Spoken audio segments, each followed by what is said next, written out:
بارش کبھی رحمت ہوتی ہے اور کبھی زحمت، وہی بارش جسے کسان دعاؤں میں مانگتے ہیں کبھی ایسی آفت بن جاتی ہے کہ انسان برسوں کے خواب پانی میں بہتے ہوئے دیکھتا ہے۔ یہ کہانی ایک ایسے ہی گاؤں کی ہے جو برسوں سے صحرائی علاقے میں آباد تھا۔ لوگ کھیتوں میں کھجور اور گندم اگاتے تھے، جانور پالتے تھے اور چھوٹی چھوٹی کچی گلیوں میں شام کو حقہ پینے بیٹھتے تھے۔ زندگی سادہ تھی مگر سکون سے بھری ہوئی تھی۔ اس سال گرمی عام سالوں سے زیادہ سخت تھی۔ کھیت سوکھنے لگے، جانوروں کی پیاس بجھانے کے لیے کنویں خشک ہونے لگے تھے۔ گاؤں والے دعاؤں میں بارش مانگتے تھے، بچے آسمان کی طرف دیکھ کر کہتے تھے کاش بادل آ جائے، اور ایک دن واقعی آسمان پر بادل کالی گھٹا کی صورت میں آئے۔ تیز ہوا چلی اور پھر بارش شروع ہو گئی۔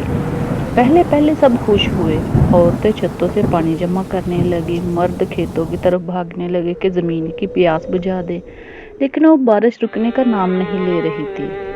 دن رات ہی بارش ہوتی رہی، نہ سورج نکلا نہ روشنی، دریا اور ندی نالے سب ابل پڑے۔ چند ہی دنوں میں وہ رحمت عذاب میں تبدیل ہو گئی۔ بارش گاؤں کے گھروں میں گھس گئی، کچی دیواریں ایک ایک کر کے گرنے لگی۔ لوگوں نے اپنے برتن، اناج اور جانور بچانے کی کوشش کی مگر یہ بہہ گیا۔ بچے چیخ رہے تھے، عورتیں دعائیں کر رہی تھیں، رو رہی تھیں، مرد ہاتھوں سے دیواریں تھامے کھڑے تھے کہ شاید گھر بچ جائے، مگر کوئی گھر ایسا نہ تھا جو بچ سکا ہو۔ پورا گاؤں برباد ہو گیا۔ کھیت مٹی کا ڈھیر بن گئے، گلیاں ندیوں کا منظر پیش کرنے لگی، کچا فرش پانی میں گھل کر کیچڑ بن گیا۔ گاؤں کی رونقیں ایک دم سے ختم ہو گئی، صرف بابا جی کا ایک گھر بچا۔ اس ہولناک منظر میں ایک ہی گھر ایسا نظر آتا تھا جو اس بارش سے بچ سکا ہو۔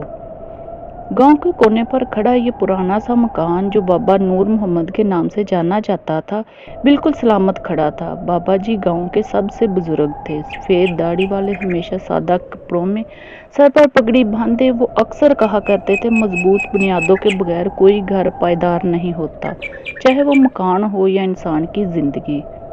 ان کا گھر پتھروں اور لکڑی سے بنایا گیا تھا، جس کی بنیاد انہوں نے برسوں پہلے اپنے ہاتھوں سے رکھی تھی۔